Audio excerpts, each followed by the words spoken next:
Hey Cake Chums, and welcome back to another video. Now it's nearly Christmas, and that means if you haven't already, it's time to get those Christmas cakes decorated. Now if you're sat there thinking, oh my goodness, I haven't even baked my Christmas cakes yet, then panic not, because this week's video is sponsored by the one and only Sweet Success Sugarcraft. Sweet Success is a family business that has been running for many years now, and they actually make cakes that are ready to decorate. They have a range of 8 different flavours, including vanilla, chocolate, lemon, red velvet, carrot, eggless, toffee, and of course, the most important of all, well, for today's video at least, fruit cake. Baked to an old family recipe, their cakes are packed full of fruit and nuts, and laced with plenty of sherry as well. Now you've actually seen the Sweet Success Christmas cake here on my channel before, about I think 2 years ago now, because in my Fake It or Bake It video, which I will link up in the top corner, we compared it with the Mary Berry recipe which we baked from scratch and a ready to decorate cake that we picked up from the supermarket. Now in that video, it was actually the Sweet Success cake that came out on top, so I'm really excited to use them for this video. In this week's video, I'm going to be showing you 6 different ways that you can decorate your family Christmas cake this year with a full range of designs from quick, simple and easy right through to something quite impressive looking. We've got a lot to do, so let's get to the video.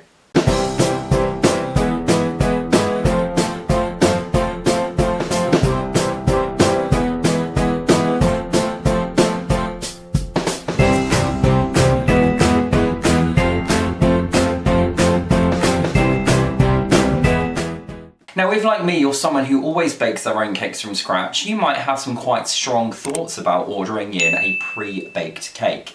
However, between you and I, there are actually quite a few pretty well-known cake decorators out there who never bake their own cakes and always rely on companies like Sweet Success to provide the cakes that go inside their cakes. Now there's no shame in that, because not everyone is a talented baker. Some people might be the most amazing cake decorators, but don't want to have to worry about the hassle of baking, not to mention all the washing up. When you place an order with Sweet Success, you can of course just order one cake, or you can buy in bulk. And if you are a business and you'd like to buy in serious bulk, they do actually have trade account options with levels of discount as well. Now I've actually used Sweet Success cakes before for some of my more elaborate features for shows like Cake International, and I have to say everything always comes incredibly well packaged. Yes, it's another video with another very big box, but you can see first of all, oodles of packaging, but then within each box, each cake comes packaged in its own little box as well. Now all the cakes I'm going to be using today are 6-inch cakes, but they are actually available from Sweet Success in everything from a 2-inch round right through to a 20-inch round. I can't even fit a 20-inch pan in my oven, so if I had to do a cake that needed a 20-inch tier, Sweet Success would be where I would go. Now between you and I, the 6-inch rounds are currently on offer for only £8 each. So if you have some last minute orders, or you'd just like to make some extra Christmas cakes as gifts, I'll pop the link that you need to find them on the Sweet Success website down in the video description.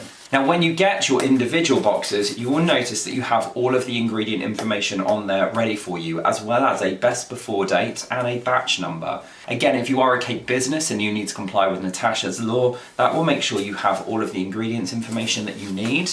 And then inside, your cake will look like this. So again, individually wrapped.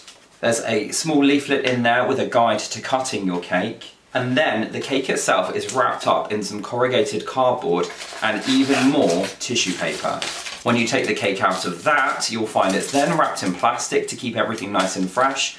But underneath that, it is still wrapped in the grease-proof paper that it was baked in. So it is essentially almost the same as baking them yourself. For this video, Sweet Success have very kindly sent me 6 of their 6-inch traditional fruit cakes, and having tasted them before, I can tell you they are absolutely delicious. And I'm going to be using these to show you 6 different ways that you can decorate your Christmas cakes. As I mentioned, we do have an awful lot to do in this video, so I am going to be using time-lapse with a voiceover, but as always when that is the case, if there's anything that I kind of gloss over or forget to explain, do head down to the comments and ask any questions you may have. And while you're there, don't forget to let me know which design is your favourite.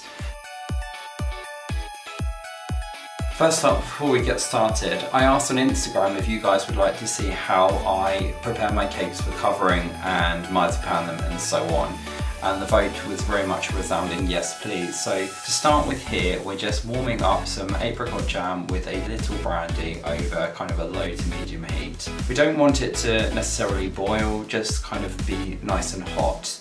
That's going to thin everything down, and then it will allow me to easily sieve out kind of any solid lumps of apricot.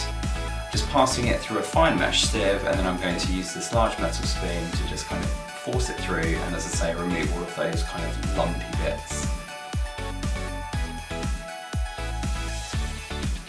Now I always use my Christmas cakes upside down simply because it gives you that nice flat top and straight sides. So to just level everything off, I use a couple of sausages of marzipan around the bottom just to make sure everything is nice and even. If you have any kind of pockets or holes in your cake, you might need to use a little bit of extra marzipan just to fill those in as well. And then simply use a pastry brush to absolutely slather the cake in that apricot jam mixture. That's basically going to help your marzipan stick to the cake. When you're ready to marzipan your cakes, begin by kneading it really well to get it nice and soft. As you saw, I'm using the Reindeer marzipan as a royal warrant, don't you know? When you're rolling out marzipan, you want to be using icing sugar rather than cornstarch or corn flour, simply because I've heard that corn flour can react with marzipan and cause a fermentation reaction. So yeah, best to avoid it. And then to cover the cake, doing it just like I would sugar paste or fondant or whatever you want to call it, just making sure it's nice and smooth and even before trimming off the edges. And I do that using one of these edge scrapers. Everyone does it a different way, whichever way works for you. I'm going to do sharp edges on some of these cakes, but not all of them. So I'm showing you here how I do sharp edges, but obviously feel free to skip this step if you don't want to do them.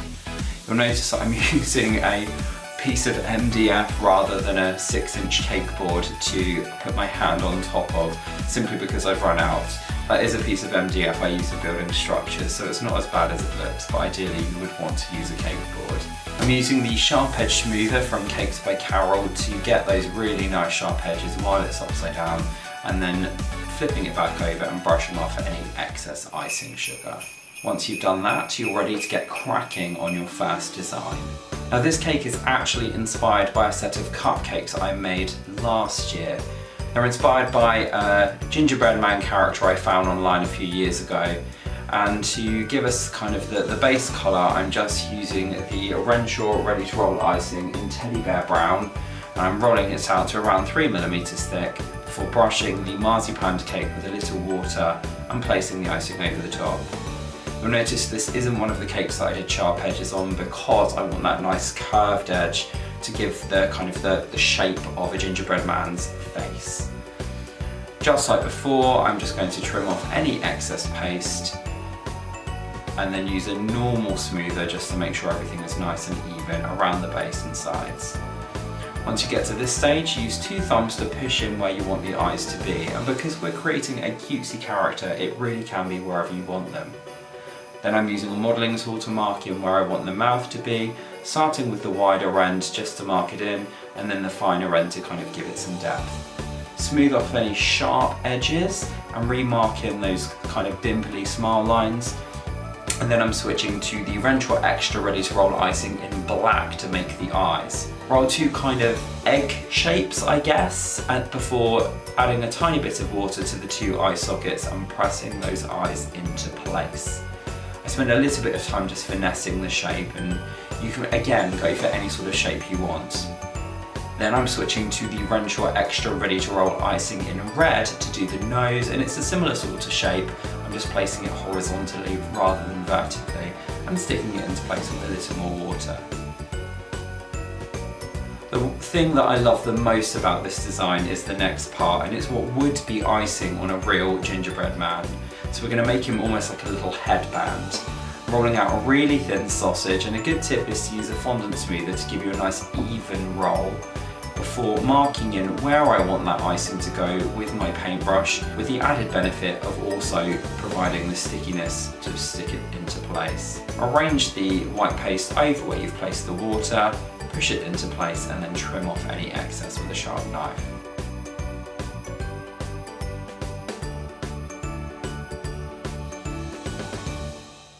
I'm just going to add a couple of catch lights to those eyes just to kind of lift them slightly.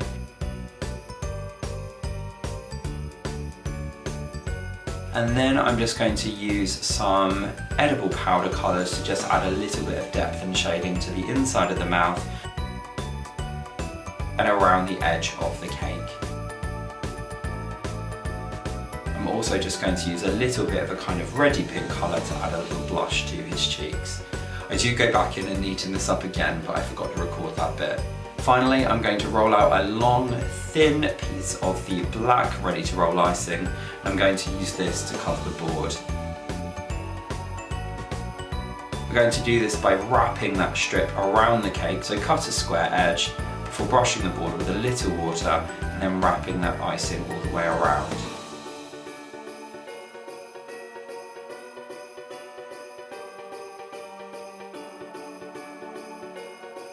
You can trim it where it overlaps at the back and then just neaten the two seams together, hiding it as much as you can. Trim off the excess paste around the board, and I absolutely made a real mess of this. I've got brand new knives and they're so sharp they would cut through the cake board, so I decided to use a tiny palette knife, but it wasn't very good. Give it a quick steam if you have a steamer, and there you go. As you can see, I've just finished it off with a few sprinkles from my ever-growing sprinkle collection.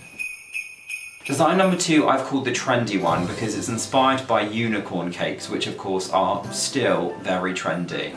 We're going to be doing a reindeer version, which I know lots of people have done before, but this is just my take on it. I'm using my scrubbing brush to give the sugar paste a nice kind of fabricy texture because I want my reindeer to look almost like a cuddly toy or a plushy toy. Once you've added that texture, simply place the icing over the cake exactly the same way as we did before.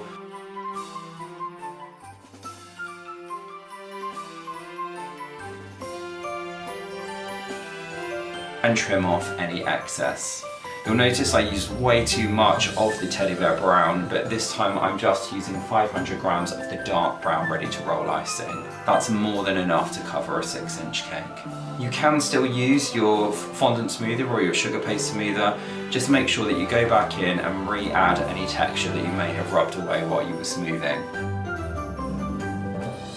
Next, I'm going to grab a stitching tool and I'm going to use that to add a central stitched seam right down the middle of the cake. I always do this on my teddy bear cake, so I decided to do it on my reindeer as well, and I really do think it adds to the cute factor. To make the muzzle, I decided to mix some of the Reindeer ready to roll icing in latte with some more of the ready to roll icing in teddy bear brown, and it gave me this really nice kind of pale coffee colour, I guess. To cut out the shape I wanted, I used an oval cutter, but to make it nice and round, I just placed a piece of cling film over the top of the paste before placing the cutter on, and what that does is pushes the cling film down as well, giving you a really nice natural curve. Once you're happy with the shape, use your scrubbing brush again to add in some more texture, being careful not to distort the shape too much, and then brush the back with a little bit of water or edible glue. Once you're happy with the muzzle, add in some stitch marks again, and then we're going to make the nose. Simply roll a small egg shape and add in your texture again. Using a little bit of water or edible glue, you can stick it into place, and then grab some black paste ready to make your eyes. Begin by rolling the sausage with 2 sharp ends before cutting that in half so that you know they are pretty much exactly the same size. We're then going to add a sharp end to the cut edge and then shape those into a kind of winking eye shape. Hopefully it will make sense, bearing in mind you can look at the video. Again, mark in where you want those to go using your paintbrush and a little bit of water. and then you can just place those into place. Now to make the antlers, I found this really cool reindeer cake topper kit from Lissy Lou at Zoe's Fancy Cakes. So as you'll notice, I'm very dramatically getting rid of all the bits I don't need, and then I place them into the top of the cake. Next up, we're going to make some ears, and I'm starting out by rolling out some more of that dark brown paste, adding some texture, and then I'm just going to freehand cut two kind of sharp ended ovals or eye shapes. And then I'm going to do the same with that paler colour that we made by mixing the latte and the teddy bear brown. You don't need to be too perfect with these because, as you can see, I'm kind of readjusting them and shaping them with my fingers as well. Use a little bit of water to glue the pale colour onto the darker colour. And then we're just going to squeeze the bottoms together to give us that nice ear shape. Make sure you're checking them against the cake to see that they are kind of to scale, and of course compare them to each other to make sure that they're even. Finally, we're just going to add them to the cake by using a little bit of water on both the cake itself, and I put a tiny bit more on the antlers too. That allowed me to actually stick the ears against the antlers, giving them that extra bit of support, and meaning that I didn't have to put any cocktail sticks into this cake because I'm planning on giving this one away. Finally, we're going to wrap the board with a strip of black again, but this time we're going to texture it. And if you find that your paste is too thick, do make it a bit thinner, because the thicker it is, the harder it is to wrap around. Just like before, we're going to brush the board with a bit of water and then place that black strip around the cake, taking your time to make sure that it stretches nice and neatly, and where it overlaps at the back you can trim off the excess. This time it's easier to hide that seam because we can use our scrubbing brush to add a bit more texture. Trim around the cake board again to neaten everything up.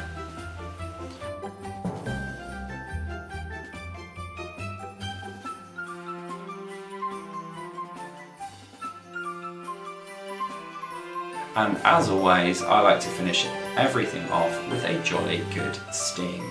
As you can see, I finished this one off with even more sprinkles. Seriously, my collection is getting rather out of hand, but again, you don't need to do that, you could leave it plain. Now, of the 4 remaining cakes, 3 of them are going to be covered with white sugar paste, so I'm not going to show you how to do that 3 times because that would be absolute madness. So I'm just going to do it on this one cake, and of course if you decide you'd like to make one of the other white designs, you can just follow this step as well. This is one of my square edge cakes this time, so you'll notice that I do exactly what I did with the marzipan in just a moment. I flip it over upside down and use my sharp edge smoother from Cakes by Carol just to give myself that really nice sharp edge around the bottom, or technically the top, but at the moment it's the bottom. And I go in with my flexi smoother, just neaten everything up and trim off any excess paste around the top, which again will go back to being the bottom. Now this time I'm placing it straight onto my covered board, which means that I don't then have to worry about moving a decorated cake later. And there you go, there are my 3 white cakes. In fact, all of the white ones have got sharp edges, so there you go. Now this first design was actually inspired by some of the goodies that I was sent by Karen Davies Sugarcraft, which you'll have seen in last week's video, I think. This is called the Sugar Snowflakes mold, and it's one of the ones that gives you a long strip of really detailed textured sugar paste that you can then use to wrap around your cakes. I absolutely love these, and I already have a few of them, but as soon as I saw the snowflakes one, I knew I wanted to do a Christmas cake design inspired by it. Obviously, Karen has got numerous videos where she shows you how to use her mold, so please don't think that the way I'm doing it is the Rolls-Royce model. This is just the way I've always done it. In fact, you'll have seen me do it in a very similar way in my how to make a realistic winter woolly hat tutorial, which is right here on my channel, and I'll link it up in the top corner. Now I'm trimming off the excess with a knife, but I actually did nip and get a pizza cutter shortly after this, so don't be surprised if you suddenly see me switch from the knife to a pizza cutter. Now my cakes are around about 3 inches tall because they are only small 6-inch cakes, so I'm just trimming these strips down so that they are 3 inches, and that means I don't have to worry about trimming them when they're on the cake. Obviously I made sure to accurately measure so that I didn't end up making a mistake. When you're ready to attach it to the cake, just like you've seen me do before, I'm steaming the cake rather than brushing it with water, because that means I won't have to worry about any brush marks that will need hiding. So wrap the first piece around, and then you'll see I did a second piece which I'm just inserting into the gap, trimming off any excess, and then joining those seams as neatly as I can. To add the metallic to this cake, we're actually using the Rainbow Dust metallic paint in light gold, and normally I use face painting sponges for sponging on cakes, but would you believe I can't find them? So this is a brand new, fresh out of a brand new packet washing up sponge. I'm sure there are even more food safe options out there, but this seemed to do the job for me, and I figured it was probably the best way to show you on film. I'm just using an old modelling paste lid, and I've poured some paint into it, and then I'm dabbing the sponge. To finish this one off, I'm using another topper that I found at Zoe's Fancy Cakes. And then I'm just going to give the top of the cake a quick steam before adding, you've guessed it, even more sprinkles. I promise not all of the designs are going to be sprinkle heavy, but I don't know, I'm really into sprinkles at the moment, and I had these really cool kind of white and gold mixes, which I thought just worked really well with the snowflake design on the side and that bright, shiny gold topper.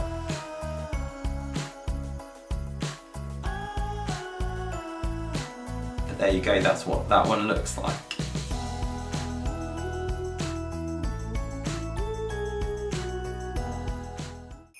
Now this next design is called the show-stopping one, but actually it's based on another Karen Davies mould, and that's the Christmas wreath mould. Now I've coloured up a selection of sugar pastes using leaf green, eucalyptus, and then we've got the pre-coloured red, the dark brown and white. I actually do make some yellow as well. And the Renshaw Extra paste is fantastic for using in Karen Davies moulds. As you'll see, it just comes straight out, even when it's coloured, and in fact freshly coloured. I did do a little victory cheer when that first one came out, because I wasn't sure if I'd been too impatient. Now with these kind of smaller, more detailed moulds, the trick is to just spend some time really pushing that paste in, and then going back and neatening up the edges and trimming off any excess afterwards. Between you and I did actually manage to cut myself at one point doing this, but that was definitely my fault and not the moulds. Just look how easily this comes out. It's just absolutely incredible. I love these moulds. Now I'm not going to use all of the elements in the Christmas wreath I'm making on the top of this next cake, simply because it is only a 6-inch cake and I think it would be really busy. So we've got some of those kind of evergreen fronds, we've got some pine cones, and we're going to do some of those little flowers, and I wish I could tell you what they're called, but I have no idea. We're going to do some poinsettias, and I did actually do some, we did some mistletoe, and I did actually do some ivy, but I never ended up using it. To attach the pieces to the cake, you've guessed it, I gave it a quick steam, and that makes the cake nice and sticky, but doesn't leave any kind of annoying brush marks or imperfections that I need to worry about later.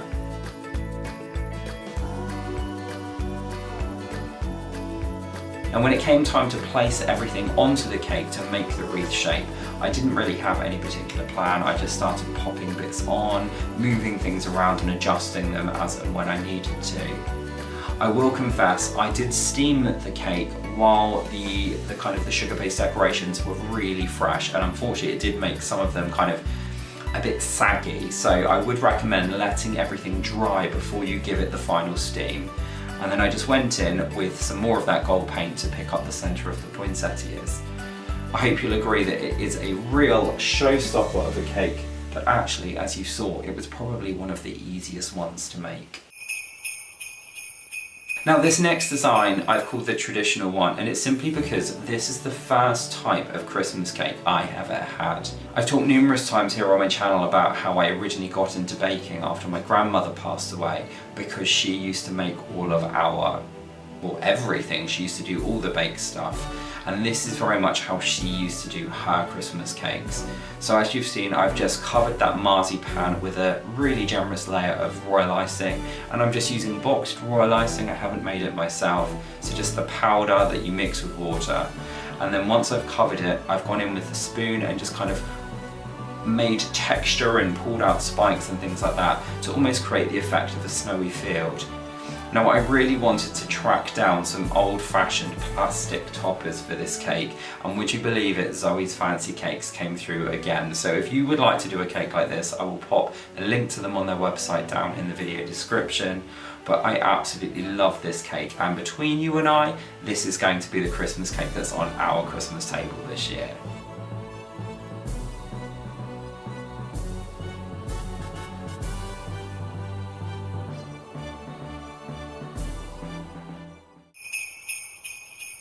Now I've called this cake the minimalist one, but I'm going to be honest with you, that's my polite way of saying it's the lazy one, and there's no shame in doing a lazy cake. I will be honest, there was one year that I had about 12 Christmas cakes still to do when I think it was Christmas Eve and I hadn't decorated them yet, and this is exactly what I did on every single one. And would you believe not one person who was the recipient of one complained that it looked really dull or simple or boring. So I've just used a plunger cutter to cut out a 3-leaved holly shape thing. I'm sure there's a better name for that. And then I've rolled 3 small balls of the red paste, placed them on top and glued them in with a little bit of water. And then I'm using this PME tool to add kind of a little bit of texture to those berries. Tidy up those leaves as well. So finishing everything off, I have just got some holly themed ribbon to go with my holly themed board and my holly topped cake. And yeah, by the time I'd covered that with the white, so just the decorations, I think it took me about 4 minutes. So if you are really pushed for time but you'd still like to do something, it's an option. So there you go guys, those are my 6 simple ways that you can decorate your Christmas cake this year. I do hope you managed to find some inspiration amongst those designs. I know I had a lot of fun creating them. If you're planning on having a go at any of them, do let me know down in the comments. And even if you're not, I would love to know which one was your favourite. Speaking of Christmas cakes, don't forget I also launched my first ever online cake decorating class this year as well, where we made this chap over here. So if you fancy tackling something a little bit more complicated this festive season, you can find all the details about that over on my website, which is mrbakerscakes.co.uk. Now, if this is your first time watching a video here on my channel, first of all, thank you for being here, and don't forget to hit that big red subscribe button before you go today. Of course, if you did enjoy this video, you can also hit the thumbs up icon, and why not ring the bell while you're at it? I upload a new video every Monday at 6 PM, so do make sure you pop back this time next week for another festive treat. But until then, as always, take care and happy caking. Bye!